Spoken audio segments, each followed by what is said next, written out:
സങ്കീർത്തനം 52. അക്രമിയുടെ അവസാനം. ശക്തനായ മനുഷ്യ, ദൈവഭക്തർക്കെതിരെ ചെയ്ത ദുഷ്ടതയിൽ നീ എന്തിനഹങ്കരിക്കുന്നു?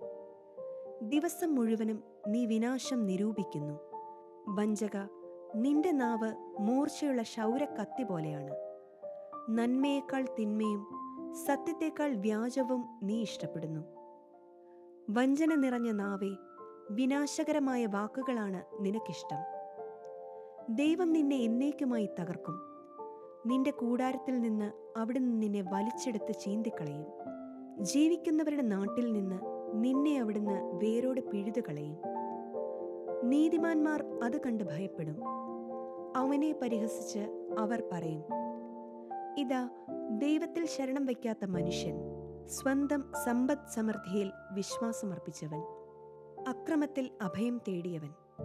ദൈവത്തിന്റെ ഭവനത്തിൽ തഴച്ചു വളരുന്ന ഒലിവുമരം പോലെയാണ് ഞാൻ. ദൈവത്തിന്റെ കാരുണ്യത്തിൽ ഞാൻ എന്നേക്കും ആശ്രയിക്കുന്നു. അങ്ങ് നൽകിയ അനുഗ്രഹങ്ങളെ പ്രതി ഞാൻ എന്നേക്കും അവിടുത്തോട് നന്ദി പറയും. അങ്ങയുടെ ഭക്തരുടെ മുൻപിൽ ഞാൻ അങ്ങയുടെ നാമം പ്രകീർത്തിക്കും. എന്തെന്നാൽ അത് ശ്രേഷ്ഠമാണ്.